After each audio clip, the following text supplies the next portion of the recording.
Hello and welcome, Economics, to Unit 3, Lesson 6. Our topic today is oligopoly and monopolistic competition. And this is, again, Lesson 6 of Unit 3. To begin our discussion of oligopolies and monopolistic competition, let's think about what we see here, the Xbox 360. Many industries are dominated by a number of firms. For example, of the 1,149,700 video game consoles purchased in the United States in April of 2010, 185,400 were the Xbox 360 made by Microsoft. 718,000 were the DS or Wii made by Nintendo, and 246,300 were the PS3 or PSP made by Sony.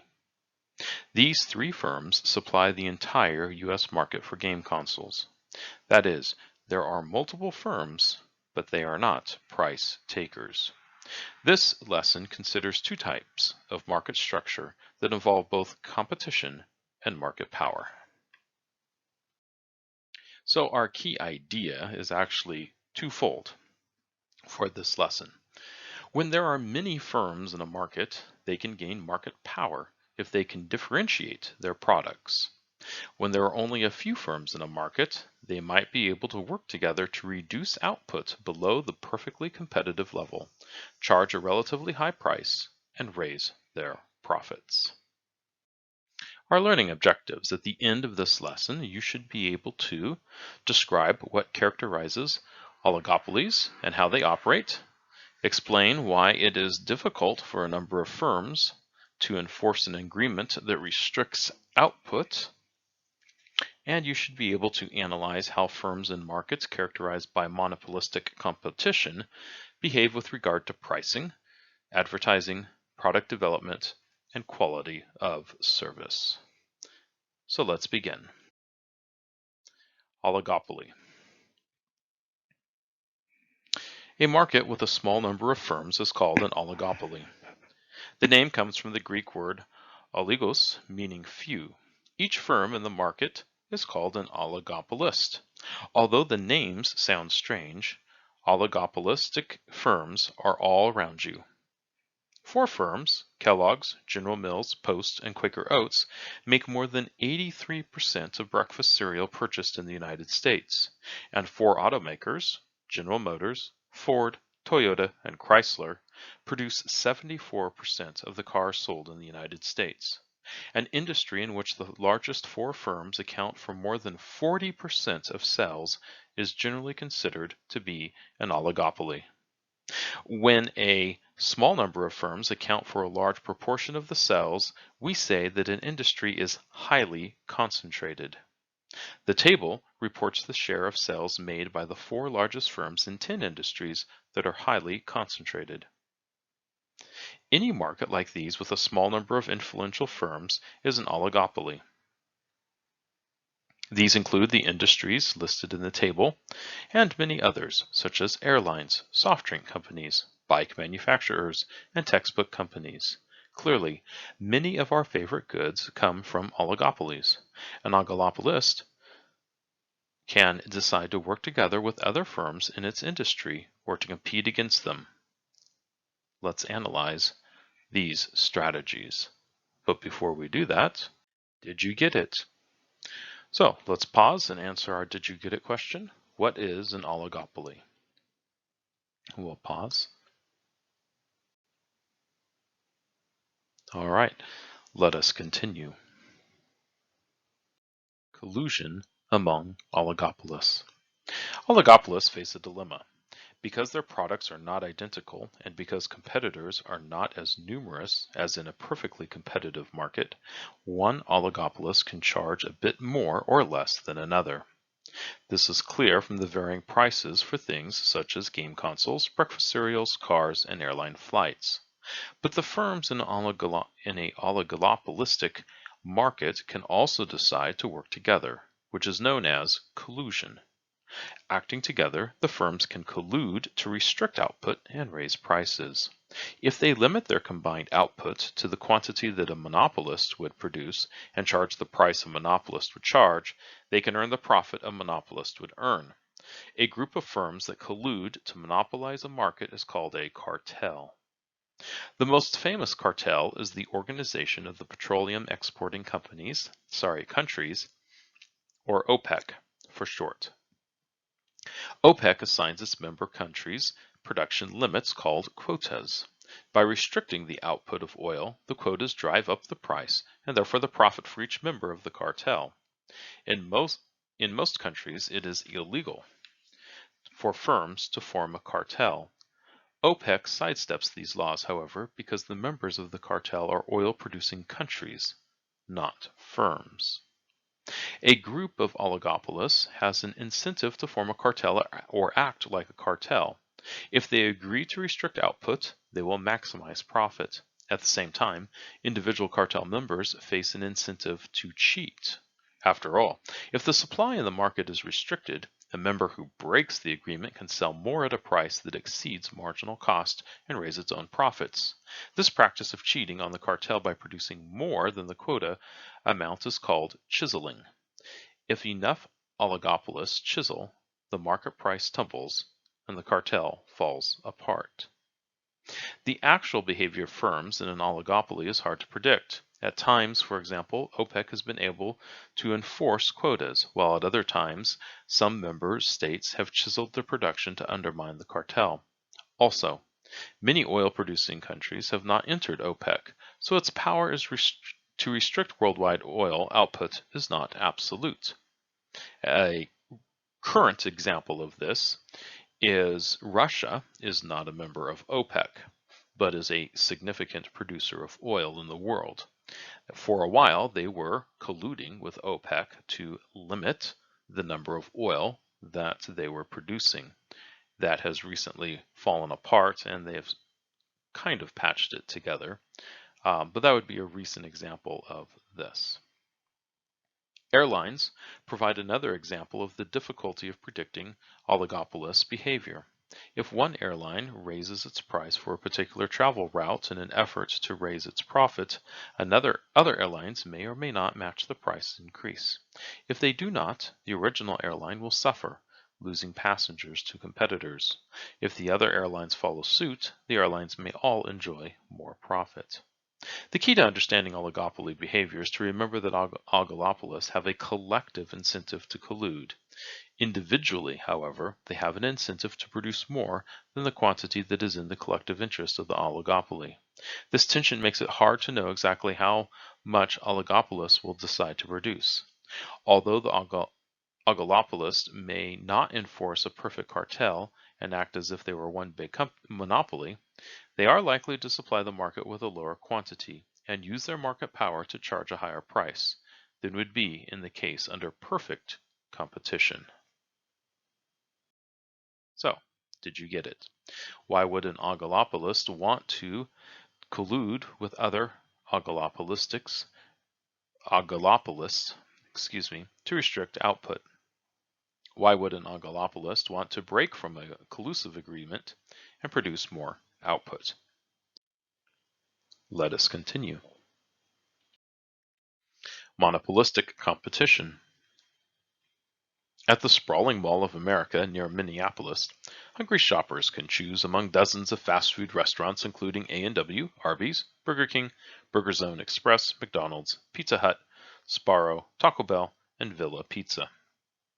These restaurants offer similar, but not identical, service and food. Although there are many restaurants, they are not price takers under perfect competition, because each restaurant enjoys some degree of customer loyalty for its slightly different brand of food. A brand is a type of product offered by a particular firm under a particular name.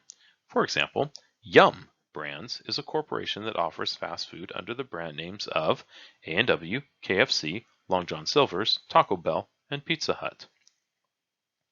Although Pizza Hut is one of 3 pizza brands sold in the Mall of America, the pizza prices differ across these brands because customers do not see the products as identical. In the fast food market, there is monopolistic competition. Under monopolistic competition, many firms sell similar but not identical products. These differentiated products are goods and services with distinguishing characteristics that set them apart. There are several sources for product differentiation. These include quality, as in Swiss watches, design, as in Abercrombie clothing, availability, as in 7-Eleven stores, and promotion, as in advertisements that use lizards and ducks to sell insurance. When a firm offers a differentiated product, it can act in some ways like a small monopolist. The firm faces a downward sloping demand curve like a monopolist, and the absence of a perfect substitute gives it some ability to be a price maker rather than a price taker. For example, Levi's will not lose all its customers if it raises the price of jeans by a small amount, because some customers prefer Levi's to other brands of jeans, even at a slightly higher price. All right, so we have another Did You Get It? What is monopolistic competition? So go ahead and pause here while you answer that question.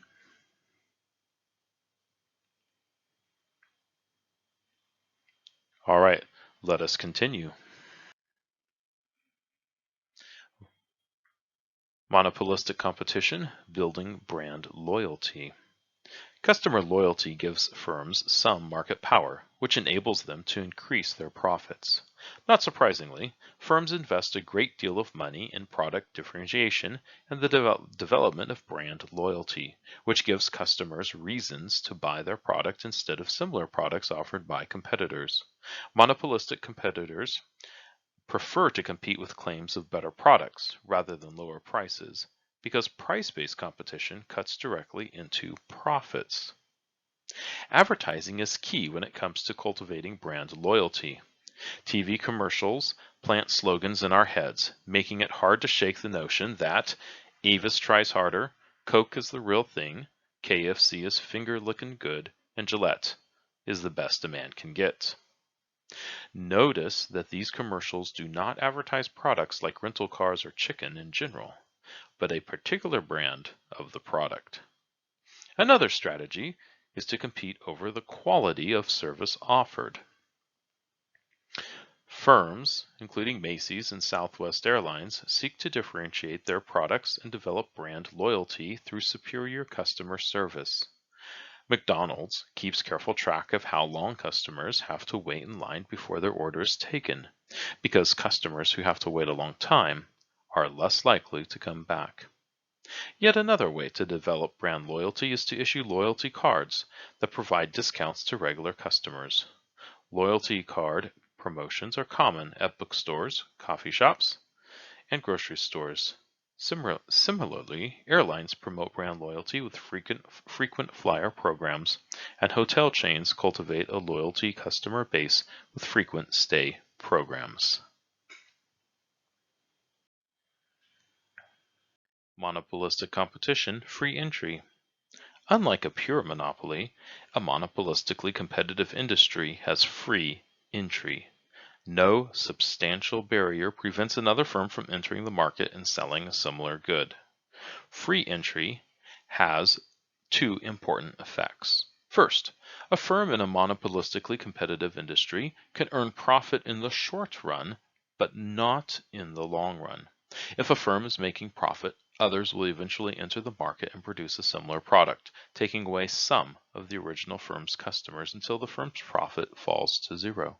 Second, monopolistic competitors will continually try to differentiate their products from others. So product development and the introduction of new variations of old products are frequent occurrences. If you haven't been to McDonald's lately, they probably have something on the menu that wasn't there the last time you visited. Monopolistic competition versus perfect competition and monopoly. Monopolistic competition differs from perfect competition because each monopolistic competitor is a price maker, not a price taker. It is similar to perfect competition, however, in that there are many firms that supply a similar good. This competitive aspect of monopolistic competition limits the amount by which a firm can raise its price. If Levi's raises its price too much above that of other jean makers, some customers will switch over to jeans made by The Gap, Wrangler, Old Navy, and Lucky Brand. With perfect competition, if Levi's were to raise its price by even a small amount above the competition, it would lose all its customers. The table summarizes the differences between perfect competition, monopolistic competition, and monopoly. Monopolistic competition and perfect competition involve competition with other firms for customers that is absent in the case of a monopoly. And unlike monopolists and perfectly competitive firms, monopolistically competitive firms invest resources to build brand loyalty.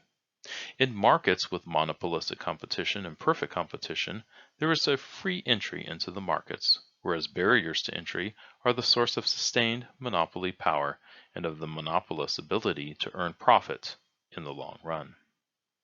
Price, marginal cost, and profit. Because firms in monopolistically competitive industries have some market power, they will set the price above their marginal cost to maximize their profit. This practice leads to inefficiency, as we saw in the case of monopoly, because some units that provide benefits in excess of their marginal cost will nevertheless not be offered for sale. The profit earned by monopolistically competitive firms is reduced, however, by the need to spend money on advertising, product development, and other means of creating brand loyalty. And in the long run, free entry invites competition that eliminates profits in both monopolistically competitive and perfectly competitive firms. We know that relative to a monopoly, a perfectly competitive market provides more output at a lower price. Monopolistic competition has both pros and cons from the consumer's perspective. On the pro side, consumers in monopolistically competitive markets are offered a wider range of products than in the other market structures, and firms compete to distinguish themselves for the quality of service they provide. As for cons, consumers pay a higher price for products sold under monopolistic competition than they would for an undifferentiated good under perfect competition. Also, under monopolistic competition, firms produce an inefficiently low quantity of output, which we will explore that in our next lesson. All right, we have one last Did You Get It? And then we are done with this lesson. So our last Did You Get It? How does monopolistic competition differ from perfect competition? And how does it differ from monopoly? All right, go ahead and pause and do that. And once you're done, we are done with this lesson. So go ahead and begin working on Concept Check, Unit 3, Lesson 6, and we will check in with you later.